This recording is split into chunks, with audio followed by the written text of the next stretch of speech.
Lourds Lane, I feel like I'm talking to a huge celebrity right now after seeing that film. Congratulations. Thank you so much. It was such a labor of love for us. Don't use the past tense because I know you're still working on that show. Still is a labor of love. We're working big things in the works.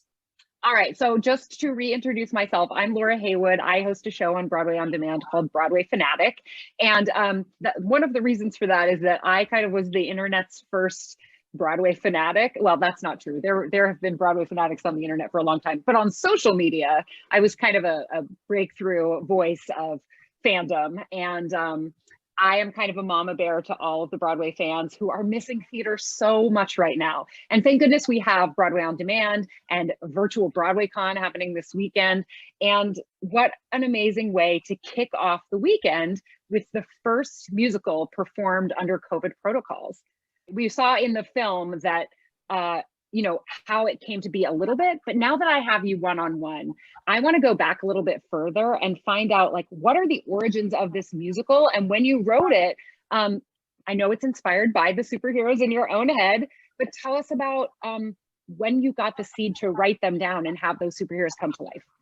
Yeah, I was in a touring rock band for so many years, and there were these amazing female rockers that I would tour with that I thought were my superheroes. And I would constantly do these big events called Medusa Festival. And it would celebrate strong female voices, and it would always sell out. And it was like this really huge event and a platform for women rockers to join each other and support each other and embrace each other. And at the time, female rock and roll voices were not as celebrated as male voices, and we needed that. So one of the last shows in CBGB's happens to be a Medusa Festival. They knew that our show was going to sell out, and of course we sold out, lines out the door, and that was our network. It was strong female superhero rockers. And then when CBGB's ended and I was still touring with my rock band, I thought, you know what, maybe I could do some sort of musical review with all my amazing female rock and roll friends. And I asked them, you want to sing some music that I wrote, and maybe we can just do a show together and it'll just be really super fun, and it's going to sell out, it'll be totally awesome. And they were like, yeah, sure, let's do it. And then after that show, everyone was like, I kind of want to know the story. What is this about? But it was like my rock and roll friends kicking butt and being superheroes. And now I had to write a story. And at the time, I was going through heartache and depression and not feeling worthy. And I remember that, like, gosh, writing a story about it is a little daunting. And then I was listening to music, and on my playlist, a song came up, and I thought, I really wish I wrote that song. And then suddenly it occurred to me, holy cow, I did write that song. And that song, it was one of your songs? It was one of my songs. Right. So, but the thing is, I didn't know it at the time. I was in such a weird place, and I was just grooving to it. And then I started to listen to it like a listener, like not like it came through me. It's like, this song is helping enliven me and empower me. And it's like my own music started to save me. And that's the story of our show. It's about a comic book artist who learns to love herself when her own superheroine creations come to life. Your art can save you. In that moment, I started to feel like I was worthy. I had something to offer the world. I have to get this out there. That's the story of our show, is when our own superheroines remind her that she can't stop doing this. It's important. Oh my gosh, I'm so glad to have that context. I got such a great sense of the songs from the film version, and I'm so excited that there's so much more to learn. I know that a lot of times there's this debate in the industry. Should you film your show? Should you put it out in a global way before people have had the opportunity to buy tickets? And I think this could be the most brilliant way ever, because it's, as you said, thinking not just outside the box, but literally outside, to put on the first production. But on pickup trucks. I know, but I cannot wait to come and see the staged version, which I hope is still on its way to New York. It's most definitely on its way. So we have big plans, and over the pandemic, we experienced an immense amount of growth. So we're excited to actually put this on the stage. So yay! One of my favorite things about this film and the experience, and I'm so glad that the documentary footage is in there as well. When I watched the film for the first time, I didn't realize that I was going to get all the backstory of how you got there and the conversation with the crew and the cast afterwards. And I feel like that brings so much richness to it.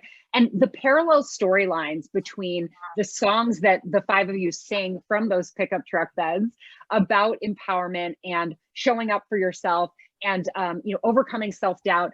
You as a cast and crew did all of that to make this production happen.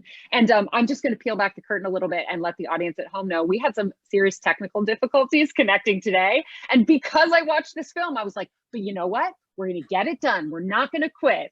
I learned that from you, Lourds. Oh my gosh, that's the best story ever. Yes. And here we are.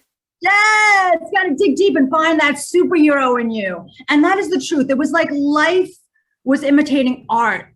And our entire creative team had to really find their inner superheroes, really own their inner superheroes. Remember how powerful they are to get through all the obstacles it took to get us up there, including torrential rain. You know what I mean? So it was a thrilling experience and totally unforgettable. I mean, we had honking ovations. I mean, that's now one of my goals, is to someday have a honking ovation. What a brilliant, just sort of brand new invention that can only exist in a circumstance like this. Because of course, people don't clap at a movie. So nobody would be honking an ovation at a drive-in movie theater under normal circumstances. But here you are doing live theater and people are in their cars. They can't hear you can't hear them if they're clapping. So they make sure you hear their appreciation. It was surreal.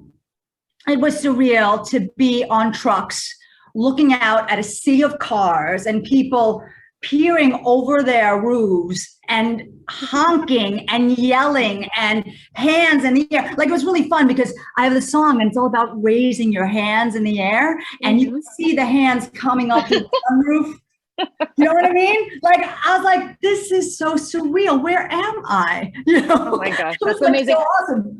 I feel like this could turn into its own ongoing thing. I mean, yes, we want to see that show get into its New York home, have a sit down or high flying production, however it may end up. And I think when it's time for this show to go on its national tour, maybe it tours drive-in movie theaters. On pickup trucks in memorial to the pandemic. We have to keep doing it. Like, or maybe this is a whole brand new kind of musical, a truck bed musical. And and you get a choreographer from a truck show who, it's a whole new kind of theater that I think you have invented that I don't think has to exist only in the world of the pandemic. I think you're onto something, Laura. I'm on it. I'm jotting that down here. You bring me in as a consultant when it comes time to do that tour. I want to know, do you think you could play the violin on the back of a moving truck? Oh, of course. I know you could. Are you kidding me?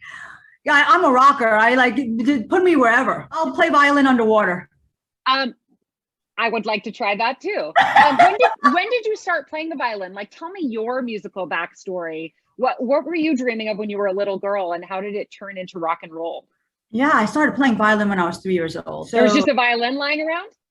No, my mom put all her kids into lessons. And part of the reason why is because she was a victim of domestic abuse and actually a survivor, right? And so it was a very turbulent childhood, and she wanted to keep her kids busy, right? And doing things. So thankfully I learned violin at a very young age, but playing violin was very much my way of escaping the noise and the turbulence. So it wasn't necessarily a joyful thing. It was like I practiced a lot to just get better, to achieve, to please my mom. But it wasn't like, oh, this is what gives me joy. But then there was this moment when I was 7 years old when I messed up a concerto and I jumped into the audience And instead of freaking out about it, I made it a thing. Like, it was so rock and roll. Like, I jumped into the audience and then started playing, more aggressively. And then everyone was like, yeah, wow, this kid is amazing, right? And They were then like, beep, beep, beep, beep, beep, beep, beep, beep. flash forward. Exactly. And everyone was so moved. And in that moment, I felt joy. I was like, oh, this is what music is about. It's about connection. It's about knowing that we're in this together. And I try to create that moment in everything I do. I try to create that moment in the musical. I try to create that moment in any music that I ever create, is to feel that connection, because I didn't have that when I first started music. It was like I'm escaping from something, as opposed to using it to open your heart and connect to everyone else's hearts. You know what is crazy? As you said that, the way that you speak, you like lean in when you speak. And I got kind of like, I had a moment where I was just feeling really teary, because I was like, you're doing it right now.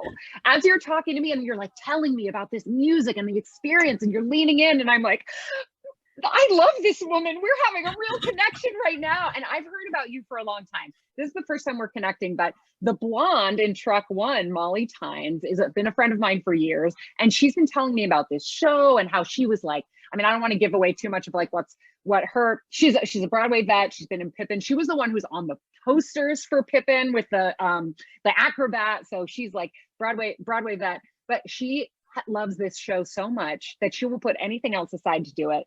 And so to be able to connect with you, I'm like, of course, this is the show that Molly would choose over everything else she's doing. And Molly's extraordinary. I just have to throw that in there, because you're talking about Molly. Molly is a superhero perspective, and that means that she floats and flies on a lyra from above, and she belts upside down. When you see her do what she does, it's like breathtaking. I mean, she was on a truck just singing, and she's amazing, but you have to see her upside down belting. Well, I can't wait. I can't wait.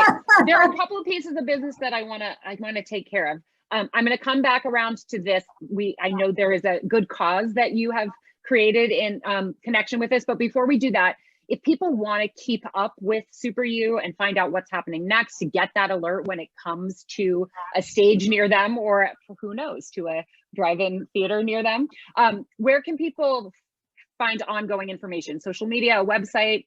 Right. So superyoumusical.com. It's SuperYou musical.com. And on all social handles, including TikTok, please follow us on TikTok. We are at SuperYou, SuperYou musical. We love our fans, and we do special things and giveaways for our fans. So please stay in touch with us.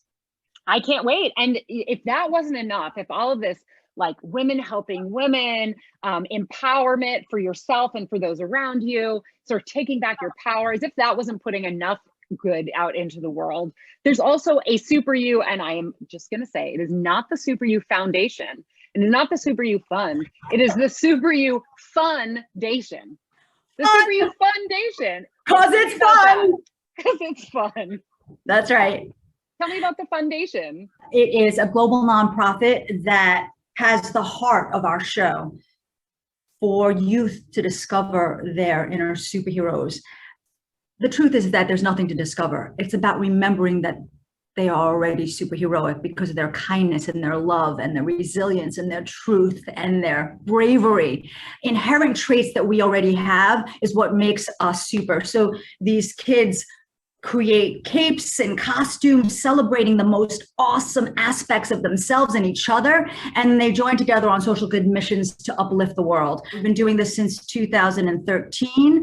We've empowered over 100 schools worldwide, and it's the heart of everything that we're about at SuperYou. It's about having people remember that they are already a superhero.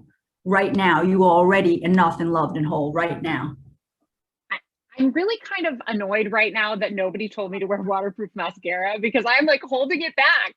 I put this makeup on to do this show, and now I'm at risk of crying it all off, because this is hella inspiring, Lourds. Thank you. it's really, I wake up in the morning and that's everything for me. It's like, it's the heart of everything that we do is about uplifting lives and shifting consciousness. And when you have a team that understands that and know that there's a mission that's bigger than ourselves, then that vision drives you and it pulls you and it makes all egos disappear. Sure does. I am so inspired. I know that we all remember the audience member who drove for 11 and a half hours to get to be at your I keep wanting to say truck stop because of the trucks, the drive-in movie with the trucks, the person who drove all those hours, who had your lyric, your handwriting on their arm. If we also would like to get a tattoo of your handwriting, how can we get that from you to tattoo on our bodies? Just ask. Just ask. Just ask. I'll do it. The first time that anyone tattooed lyrics or my name or my image on their body, because I was in a rock band, and at first it was like, wow, you're really doing that. But now, because there's quite a few, it's like, wow, you really did that. And that's awesome. Just ask. Just ask. I will be there. Some people tattoo your words or your face onto their bodies, but I can already tell that you remain a permanent part of everyone, whether or not they tattoo it, that you come across. I feel like I'm going to take you and all of your superheroes with me, and I'm like remembering my own superhero-ness just from having had an on-screen digital conversation with you. I feel a little bit terrified about how much you would change my life if we actually met in person, but I'm determined to make it happen, and I'm going to be at the very first performance of SuperYou once theaters. I will give you the biggest squeeze. Oh, I can't wait. Oh my gosh. Yes. How good are hugs? The best. I can't wait. I'm ready. Let's do it. Let's do it. Lourds, you're super. As are you, Laura. This is a joy. Thank you so much. Thank you.